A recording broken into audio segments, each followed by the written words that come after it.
తెలంగాణ రాష్ట్రం ఏర్పడ్డ తర్వాత రెండవ ఎన్నిక మరి మున్సిపల్ ఎన్నిక. దుబ్బాక అంటే మరి గతంలో మరి తెలంగాణ సాధించిన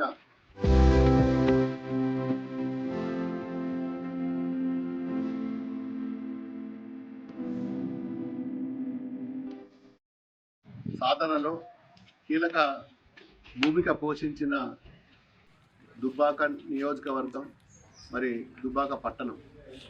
మరి మొదటిసారి తెలంగాణ రాష్ట్రం సాధించుకున్న తర్వాత మరి గౌరవ ముఖ్యమంత్రి, అప్పటి ముఖ్యమంత్రి కేసీఆర్ గారు మరి దుబ్బాక మీద వినలేని ప్రేమతోటి మరి మున్సిపల్ను అభివృద్ధి చేసుకోవాలి, మరి అదేవిధంగా ఈ ప్రాంతంలో పూర్తిగా కూడా మరి రైతు ఆధారిత కుటుంబాలు మరి ఎన్నో సంవత్సరాల నుంచి వెనుకబడ్డం, మరి ఎప్పుడు కరువు వచ్చినా దుబ్బాకలో మరి కరువు ప్రాంతంగానే ఉండేది తప్ప ఎప్పుడు కూడా బాగుపడలేదు అని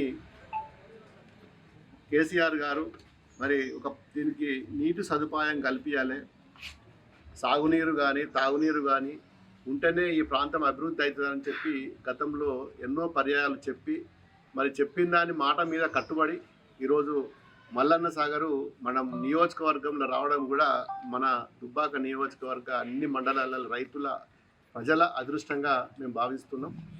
మరి గతంలో మున్సిపాలిటీలో కూడా ఎన్నికల్లో మొట్టమొదటి తెలంగాణ వచ్చిన తర్వాత మరి గులాబీ జెండానే ఎగిరింది. మరి దుబ్బాక పట్టణ ప్రజలు, దుబ్బాక ప్రాపరు, మరి పక్కన గ్రామాలు కూడా మరి అన్నిట్లలో కూడా టీఆర్ఎస్ పార్టీకి మరి బ్రహ్మాండంగా బ్రహ్మరథం బట్టి మరి చైర్మన్ స్థానాన్ని కూడా కైవసం చేసుకోవడం జరిగింది. మరి ఇది రెండవ ఎన్నిక. మరి రెండవ ఎన్నిక వచ్చిన తర్వాత మా ప్రభుత్వం లేనప్పటికీ దుబ్బాక సమస్యల మీద మరి నిరంతరం కూడా మేము పోరాటం చేస్తున్నాం. ఒక్క దుబ్బాక సమస్యలే కాదు, నియోజకవర్గ సమస్యల మీద. మరి అప్పటి గౌరవ పెద్దలు కేసీఆర్ గారు దుబ్బాకలో మరి ఒక మంచి 100 బెడెడ్ హాస్పిటల్ కానీ, ఈ ప్రాంతంలో ఒక మంచి స్కూల్ ఉండాలి, మరి ఆ స్కూల్ కానీ మరి ఇది కాకుండా కూడా ఈ ఆ పక్కన ఉన్న గ్రామాలు కూడా అన్నీ కూడా అభివృద్ధి చేసుకోవాలని చెప్పి ఒక మంచి ఆలోచనతోటి ఈ ప్రాంతానికి నిధులు కూడా కేటాయించడం జరిగింది. మరి దురదృష్టవశాత్తు మరి మా ప్రభుత్వం రెండోసారి రాకపోవడం, మరి పనులన్నీ కూడా కుంటుపడ్డాయి. మరి ఈసారి మళ్ళీ ఎలక్షన్ వస్తుంది, మా పుర ప్రముఖులు కూడా అందరూ కూడా ఆలోచించాలి. మరి 2 సంవత్సరాలు గడిచిపోయింది, ఇది 3వ సంవత్సరం. మరి ఈ ప్రభుత్వం, కాంగ్రెస్ ప్రభుత్వం వచ్చిన తర్వాత 3వ సంవత్సరంలో కూడా మరి నయా పైసా మరి నిధులు ఇచ్చి దుబ్బాకను ఖాళీ మాటలు చెప్పింది తప్ప, ఎలక్షన్ అప్పుడు వాగ్దానాలు చేసింది తప్ప మరి దుబ్బాకనే కాదు పక్కన ఉన్న మండలాలు కానీ దుబ్బాకలు కానీ ఏ ఒక్క మండలాన్ని కూడా, ఏ రైతుని కూడా ఆదుకోలేదు. మరి గతంలో మరి కోట్ల రూపాయలు కేటాయిస్తే కూడా అవి క్యాన్సిల్ చేయడం జరిగింది ఈ ప్రభుత్వం వచ్చిన తర్వాత. మళ్ళీ అవే నిధులు తిరిగి ఇచ్చి మరి దానికి పేరు మార్చి మరి ఏదో తూతూ మంత్రంగా ఎలక్షన్ ఉందని చెప్పి మరి తప్పుడు ప్రచారాలు చేసుకుంటూ మరి కాలం పబ్బం గడుపుతున్నారు. ఇంకా 2 సంవత్సరాలు ఉన్నది ఈ ప్రభుత్వంలో. నేను ఒకటే, మా దుబ్బాక ప్రజలకు ఒకటే నా విన్నపము, మరి నిజంగా కూడా 100కి 100% మరి వచ్చేది కేసీఆర్ గారి ప్రభుత్వమే. మరి దయచేసి ఒక మంచి అభ్యర్థులను గెలిపించుకోండి. మరి ఈ ప్రభుత్వం సమయం ఇంకొక 2 సంవత్సరాలు ఉన్నది, వచ్చేది 100కి 100% మరి కొత్త ప్రభుత్వం వస్తుంది. మళ్ళీ బీఆర్ఎస్ ప్రభుత్వం, కేసీఆర్ గారే మరి ఈ ప్రాంతానికి మరి రూపురేఖలు మార్చడానికి మా పెద్ద ఆయనే వస్తున్నాడు. మరి దుబ్బాక పుర ప్రముఖులు కూడా ఒక్కసారి ఆలోచించాలి. ఇది చాలా కీలకమైన మరి ఎన్నిక. దయచేసి మరి వెనకబడిపోతున్నాం. ఎన్నో వాగ్దానాలు చేసిన, నా ఎలక్షన్లో కూడా మరి నేను కూడా చాలా వాగ్దానాలు చేసిన. నేను కూడా ప్రజలను క్షమించమని కోరుకుంటున్నా, ఎందుకంటే మరి ఆచరణలో పెట్టలేదు. మరి నాకు కూడా బాధగానే ఉన్నది. నేను ఒక ఎమ్మెల్యే అయ్యి ప్రాంతాన్ని అభివృద్ధి చేయలేకపోతున్నా, సరైన నిధులు వస్తలేవని చెప్పి నేను కూడా బాధపడుతున్నా, నిరంతరం బాధపడుతున్నా. సమస్యల మీద పోరాటం తప్ప మరి పనులు జరగట్లేదు. మరి ఇప్పటికైనా మరి భవిష్యత్తులో కూడా ఇదే విధంగా ఉంటే నష్టం జరుగుతుంది. దయచేసి మనందరం ఇప్పుడు ఏ ఒక్కరిది కాదు ఇది, మరి అందరి సమస్య. ఈ ప్రాంతం అభివృద్ధి చేసుకోవాలి, మరి ముందుకు పోవాలి. మరి మీరు గతంలో బీఆర్ఎస్ ఏ విధంగా పనిచేసింది, మరి ఈ ప్రభుత్వం ఏ విధంగా పనిచేసింది అంటే ఒక దుబ్బాక మున్సిపాలిటీ గురించే కాదు, యావత్తు అంతటా కూడా రాష్ట్రం అంతటా కూడా ఒక్కసారి మీరు నెమరేసుకోండి, ఆలోచించండి. కేసీఆర్ గారు ఉన్నప్పుడు ఏ విధంగా అభివృద్ధి అయింది ఈ ప్రాంతం, ఈ రాష్ట్రం, మరి తర్వాత ఇప్పుడు ఏ విధంగా అయింది? పొద్దున్న లేస్తే రాజకీయాలు తప్ప మరి అభివృద్ధి గురించో కానీ ఇంకో విషయం గురించి కానీ మరి ప్రజలు ఏ విధంగా బతుకుతున్నారు, రైతులు ఏ విధంగా ఉన్నారు, ఉద్యోగస్తులు ఏ విధంగా ఉన్నారు, ఎస్సీలు బీసీలు బడుగు బలహీన వర్గాలు ఏ విధంగా బతుకుతున్నారు, వాళ్ళ బతుకుదెరువు ఏంది అనే ఏ కోశాన కూడా మరి ప్రభుత్వం ఒక ప్రణాళికాబద్ధంగా ఈ రోజు వరకు కూడా ఒక్క పని కూడా చేసింది ఎక్కడ దాఖలాలు కూడా కనబడతలేదు. 2 సంవత్సరాలు గడిచిపోయింది పుణ్యకాలం. ఇంకో ఎలక్షన్ వస్తుందంటే ఇంకో సంవత్సరం వృధాగా అయిపోతుంది. ఇంకా సంవత్సరంలోనే ప్రభుత్వం పనిచేయాల్సిన అవసరం ఉంటుంది. మరి మీరు కూడా గమనించండి.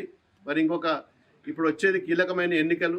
ఖచ్చితంగా మనం చాలా మాట్లాడినాం గతంలో. దుబ్బాకకు ఎన్నో అభివృద్ధి చేసుకోవాలని చెప్పి రింగ్ రోడ్ కానీ, అప్సిపూర్ నుంచి దుబ్బాక వరకు డబుల్ రోడ్ కానీ, మరి అదేవిధంగా ఒక integrated market, veg non veg market, ఒక కమ్యూనిటీ సెంటర్, టౌన్ హాల్, మరి ఇదే విధంగా కొన్ని ఇన్స్టిట్యూషన్స్, ఇవన్నీ కూడా మరి ఈ పట్టణానికి అవసరం ఉన్నాయి. ఇప్పుడు వాస్తవానికి ఇవన్నీ కావాలి. హాస్టల్ సౌకర్యాలు లేవు, సరి అయిన రవాణా రోడ్లు సరిగా లేవు, internal drainage, under ground drainage లేదు, మరి అండర్ గ్రౌండ్ కేబులింగ్ సిస్టమ్ అంతా అల్లకొల్లోలంగా ఉన్నది, ఎలక్ట్రిసిటీ వ్యవస్థ కూడా.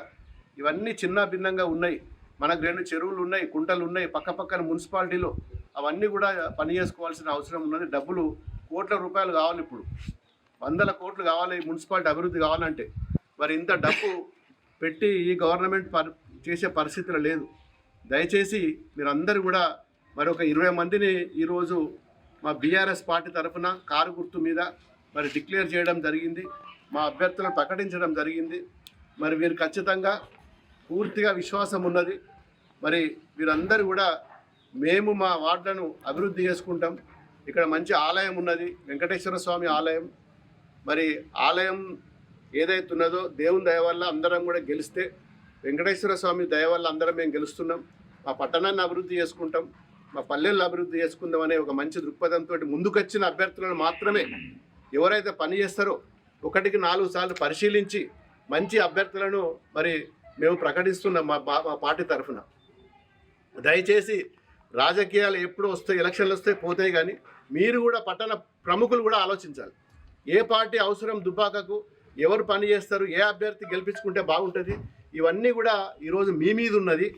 మరి నాయకులు రకరకాల వాగ్దానాలు చేస్తారు, అన్ని పార్టీల వాళ్ళు వస్తారు, అన్ని పార్టీలకు ప్రజాస్వామ్యంలో ప్రతి ఒక్కరికి కూడా మరి అవకాశం ఉంటుంది మాట్లాడడానికి, చెప్పడానికి. కానీ మరి నిజంగా మీరు ఆలోచించండి. ఈరోజు మరి ఎవరితోటి పని అవుతుంది, గతంలో ఎట్లా పని అయింది, మళ్ళీ ఏ ప్రభుత్వం వస్తే పని అవుతుంది. నేను ఏ పార్టీని కూడా నేను విమర్శించట్లేదు, విస్మరించట్లేదు. భవిష్యత్తు గురించి మంచిగా ఆలోచించమంటున్నా. మరి మంచి అభ్యర్థులను గెలిపించి మరి మాకు ఇచ్చినట్టయితే తప్పకుండా మరి నేను ఇంకొక 2 ఇయర్స్ నా పీరియడ్ ఉంటుంది. భవిష్యత్తులో కూడా మరి మా ప్రభుత్వం వస్తుంది.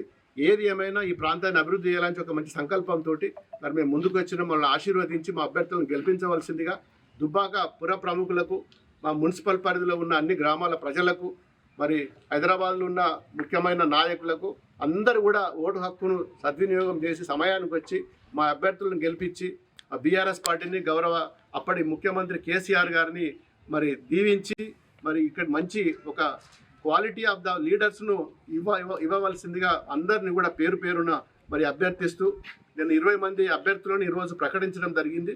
మరి వాళ్ళందరినీ కూడా దీవించవలసిందిగా ప్రముఖులను కోరుతున్నా. మరి ముఖ్యంగా మా ఇల్లందుల శ్రీనివాసు నాకు మా పార్టీకి మొదటి నుంచి కూడా ఒక ఉద్యమకారుడు. మరి ఆయన కూడా పార్టీ కోసం త్యాగం చేసి మరి ఆయన ఈ బరిలో లేడు. మరి ఆయనకు కూడా ఈరోజు మేము మున్సిపల్కు సంబంధించిన మా పార్టీ అధ్యక్ష పదవి కూడా మరి ఇల్లందుల శ్రీనివాస్ గారికి సేవ చేయవలసిందిగా మరి వారికి బాధ్యతలు అప్పగిస్తున్నాం. బాధ్యతలతో పాటు మరి అందరినీ కూడా అభ్యర్థులను మరి మంచి మేడలతో గెలిపిస్తాడని చెప్పి ఒక నమ్మకంతో మరి ఆయనకి ఈరోజు మా పార్టీ అందరి మరి వారి ఆలోచనతోటి, వాళ్ళ డైరెక్షన్ తోటి, వాళ్ళ సలహాల సూచనలతోటి, మా ముఖ్య నాయకుల సలహాల సూచనలతోటి మరి ఇల్లందుల శ్రీనివాస్ గారిని కూడా మరి మున్సిపల్ పట్టణానికి అధ్యక్షునిగా మా బీఆర్ఎస్ పార్టీ తరఫున వాళ్ళని నియమించడం జరిగింది. వారి మీద మాకు పూర్తి విశ్వాసం ఉన్నది. మరి అన్నిట్లలో కూడా గెలిపించుకొని మళ్ళీ గులాబీ జెండా ఎగరేస్తాడని విశ్వాసం ఉన్నది. మరి వారికి కూడా అందరు సహకరించి ఒక బడుగు బలహీన వర్గానికి చెందిన మా శ్రీనివాస్ గారు మరి మంచి కార్యకర్త, ఉద్యమకారుడు. మరి మాకు నమ్మకం, విశ్వాసం ఉన్నది. వారికి అందరికీ కూడా మా బీఆర్ఎస్ ప్రతి కార్యకర్త కూడా సహకరించవలసిందిగా కోరుకుంటూ, మరి ముందుగా మా మీడియా మిత్రులు కూడా నా రిక్వెస్ట్, దయచేసి ఏది ఉన్నా, ఏ న్యూస్ ఉన్నా, ఏది ఉన్నా, యూట్యూబ్ కానీ చిన్నది కానీ పెద్దది కానీ మరి న్యాయంగా, ధర్మంగా ఏది ఉంటే ఉన్నట్టుగా మరి మీకు మీ సలహాలు, సూచనలు కూడా తప్పకుండా మేము భవిష్యత్తులో తీసుకుంటాం. మేము ప్రతిరోజు కూడా అనునిత్యం కూడా మీ సలహాలు కూడా మాకు అవసరం. ఇది మా ఒక్కరిది కాదు, మాకు బాధ్యత అప్పచెప్తున్నారు. దుబ్బాక మున్సిపాలిటీ అంటే ఒక బాధ్యత, నియోజకవర్గం హెడ్ క్వార్టర్. కాబట్టి మీ సలహాలు, సూచనలు కూడా మాకు ఇవ్వండి. మరి దయచేసి ఏది ఉన్నట్టుగా మరి మనం ముందుకెళ్తాం. మరి రాజకీయాలకు అతీతంగా పనిచేద్దాం, దుబ్బాకను బాగు చేసుకుందాం అని చెప్పి ఈ సందర్భంగా మీరందరినీ మరొకసారి పేరు పేరున అభ్యర్థిస్తూ జై తెలంగాణ.